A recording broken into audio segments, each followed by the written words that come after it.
Hello students, today we will study chapter number 2, Vision of Indian Constitution of class 8 Civics. तो what is this vision of Indian Constitution? Vision means एक नज़रिया, देखने का तरीका या एक सोच.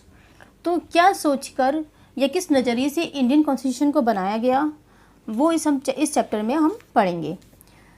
तो let's start. First is making of the constitution. तो ये तो सभी जानते हैं कि ब्रिटिशर्स का हमारे ऊपर राज था और हम लोग लड़ रहे थे आज़ादी की लड़ाई उनसे अपने आप को आज़ाद करने के लिए. तो जब हम आज़ाद हो जाएंगे तो हमें ज़रूरत पड़ेगी गवर्नमेंट बनाने की. तो हम जब गवर्नमेंट बनाएंगे तो वो गवर्नमेंट कैसे रन करेगी, इसके लिए हमें चाहिए कॉन्स्टिट्यूशन. तो आईएनसी जो इंडियन नेशनल कांग्रेस है उसको नीड हुई एक कॉन्स्टिट्यूशन बनाने की.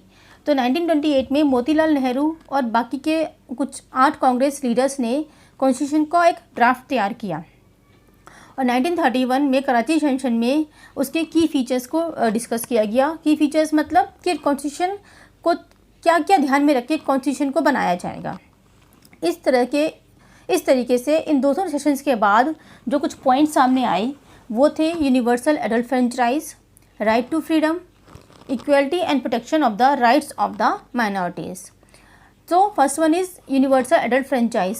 ये इसका मतलब होता है राइट टू वोट, यानी जो भी 18 साल से ऊपर को होगा उसको वोट करने का राइट होगा, चाहे वो किसी भी धर्म का हो, किसी भी कलर का हो, किसी भी वेल्थी मतलब किसी तरह, चाहे वो पैसे वाला हो, गरीब हो, चाहे वो आदमी हो, औरत हो, जो भी है, बिना किसी डिस्क्रिमिनेशन के 18 साल से ऊपर को राइट टू वोट होगा. ये है universal adult franchise. Now right to freedom means हर एक को आज़ादी से जीने का पूरा अधिकार होगा. Equality and protection of the rights of the minorities. Minorities वो ग्रुप होता है जो बाकी ग्रुप से कम होता है, यानी कि number of people that are less in numbers compare to other people. ठीक है, जैसे एक देश के अंदर हमारा हिंदू देश है तो ये हिंदुओं की संख्या ज़्यादा है और बाकी जो लोग हैं वो माइनॉरिटीज़ में आ जाते हैं. तो इस तरीके से उनके भी राइट्स की प्रोटेक्शन का ध्यान में रखा जाएगा. तो इस तरह से कुछ बेसिक फीचर्स जो हैं इंडियन कॉन्स्टिट्यूशन के लिए ध्यान में रखे गए और उसको ध्यान में रख के ही इंडियन कॉन्स्टिट्यूशन को बनाया गया. जब ब्रिटिशर्स ने डिसाइड किया इंडिया को क्विट करने का तो इंडिया को ज़रूरत थी कॉन्स्टिट्यूशन की. तो उसके लिए एक कॉन्स्टिट्यूएंट असेंबली बनाई गई. Constituent assembly means group of peoples जो कॉन्स्टिट्यूशन को ड्राफ्ट करेंगे, जो कॉन्स्टिट्यूशन को बनाएंगे. तो ब्रिटिश गवर्नमेंट ने क्या कर रखा था कि कंट्री को प्रोविंसेस में डिवाइड कर रखा था. प्रोविंसेस मीन्स प्रांतों में या राज्यों में डिवाइड कर रखा था और वहाँ के जो वोटर्स हैं प्रोविंसेस के, उन्होंने अपना एक रिप्रेजेंटेटिव इलेक्ट कर रखा था उस प्रोविंस का. तो इस तरीके से उन रिप्रेजेंटेटिव्स को इनवाइट किया गया कॉन्स्टिट्यूएंट असेंबली को ज्वाइन करने के लिए, क्योंकि जब हमें कॉन्स्टिट्यूशन बनाना है तो हमें सबकी राय लेनी पड़ेगी. काफ़ी सारे लोगों को सबको मिलाकर चलना पड़ेगा एक भारत देश का कॉन्स्टिट्यूशन को बनाने के लिए. तो इस तरीके से करीब 300 लोग, अप्रॉक्सीमेटली 300 लोग उस कॉन्स्टिट्यूएंट असेंबली का हिस्सा बने, जिसमें से जो मेन लीडर्स थे वो थे doctor Rajendra Prasad, doctor Ambedkar, Pandit Jawaharlal Nehru, Sardar Patel and मौलाना आज़ाद. और वो उसमें 9 वुमेंस थी उस कॉन्स्टिट्यूएंट असेंबली में, जिसके अंदर सरोजिनी नायडू और विजयलक्ष्मी पंडित भी थी. तो फर्स्ट मीटिंग कॉन्स्टिट्यूएंट असेंबली की 9 दिसंबर 1946 में हुई, जिसके अंदर डॉक्टर राजेंद्र प्रसाद को प्रेसिडेंट इलेक्ट किया गया और डॉक्टर बी.आर. अम्बेडकर को चेयरमैन इलेक्ट किया गया ड्राफ्टिंग कमेटी का. बी.आर. अम्बेडकर जिन्हें हम फादर ऑफ इंडियन कॉन्स्टिट्यूशन भी कहते हैं. तो ड्राफ्टिंग कमेटी ड्राफ्ट मीन्स एक फ्रेम तैयार करना, एक खाका तैयार करना मीन्स, ठीक है, किस तरह से चीज़ों को प्रेजेंट किया जाएगा, दैट इज़ ड्राफ्ट. तो drafting committee means group of people who sit together to draft और फ्रेम अ कॉन्स्टिट्यूशन. तो बी.आर. अम्बेडकर को चेयरमैन इलेक्ट किया गया ड्राफ्टिंग कमेटी का. और जो आर्टिकल्स थे उस कॉन्स्टिट्यूशन में उनको बहुत डिटेल में, सबकी राय के साथ उनको बहुत डिटेल में उन पर वर्क किया गया. बाद में काफ़ी मॉडिफिकेशंस हुए ओरिजिनल ड्राफ्ट में.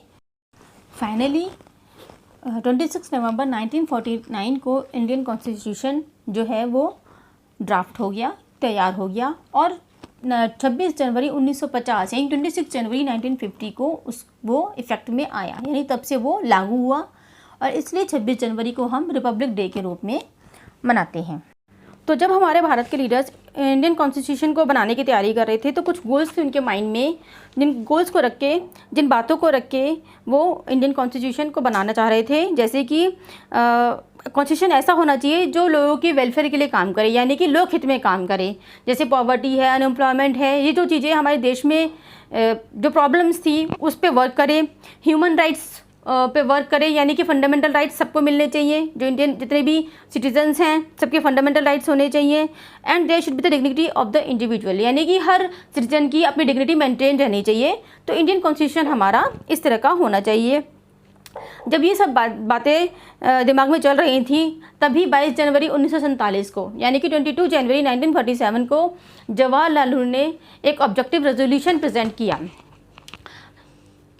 तो उस ऑब्जेक्टिव रेजोल्यूशन के प्रिंसिपल्स क्या थे, ये मैंने जो यहाँ पे लिखे हुए हैं, मैंने सिर्फ पॉइंट्स में लिखे हुए हैं, ये आप अपनी बुक्स में देख सकते हैं, ये कंप्लीट दे रखा है।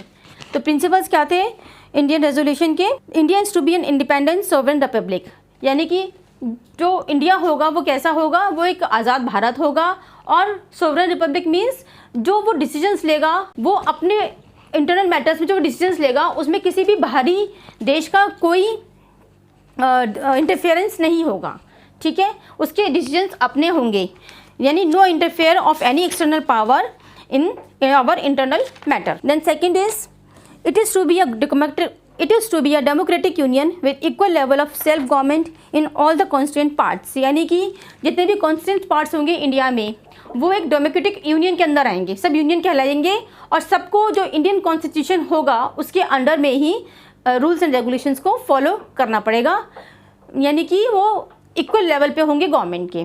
Now next point is all power and authority of the union government and the governments of the constituent part will be derived from the people, यानी कि जो भी गवर्नमेंट होगी चाहे वो कॉन्स्टिट्यूएंट पार्ट्स की हो या यूनियन गवर्नमेंट हो, वो सब लोगों द्वारा ही चुनकर आएगी।